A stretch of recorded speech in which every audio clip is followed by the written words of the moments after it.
আমি ইচ্ছে করলেই ৬ বলে ৬টা ইয়র্কার মারতে পারি। রিপন মণ্ডল কয়েক মাস আগে যখন এমন কথা বলেছিলেন তখন সবাই ভেবেছিল রিপন হয়তো নিজেকে অতিরঞ্জিত করে ফেলছেন। তবে বিষয়টি আসলেই সত্যি। অন্তত মাঠের খেলায় রিপনের পারফরম্যান্স তার পক্ষেই কথা বলে। তাই তো তাকে বলা হচ্ছে মুস্তাফিজের পর দেশের সেরা ডেথ বল স্পেশালিস্ট।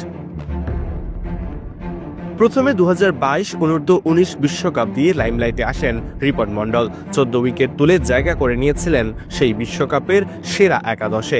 এরপর থেকেই বিসিবির প্রতিটি বয়সভিত্তিক প্রোগ্রামে রিপনকে দেখা যায় নিয়মিত। গত রাইজিং স্টার এশিয়া কাপেও নজর কেড়েছেন রিপন। ১১ উইকেট তুলে হয়েছিলেন বাংলাদেশের সেরা বোলার। রিপনের সবচেয়ে বড় শক্তির জায়গা ইয়র্কার, অর্থাৎ পারফেক্ট ইয়র্কার এক্সিকিউট করতে পটু রিপন মণ্ডল। একই সাথে হার্ড লেন্থে অনবরত বোলিং করতে পারার দক্ষতাও রয়েছে রিপনের। সুযোগ বুঝে বাউন্সার স্লোয়ারও করতে পারেন এই বোলার। এমনকি প্রতিনিয়ত নিজেকে পরিবর্তন করার তীব্র ক্ষুধাও রয়েছে রিপনের মাঝে। কদিন আগেই রিপন বোলিং করতেন ১৩০+ গতিতে, আর এখন হরহামেশাই তুলতে পারেন ঘন্টায় ১৪০ কিলোমিটার।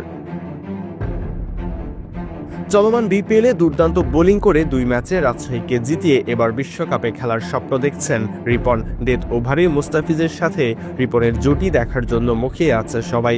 দাফিজের কাটার আর রিপনের ডেডলি ইয়র্কার যে কোনো প্রতিপক্ষকে ব্যাকফুটে ফেলার জন্যই যথেষ্ট।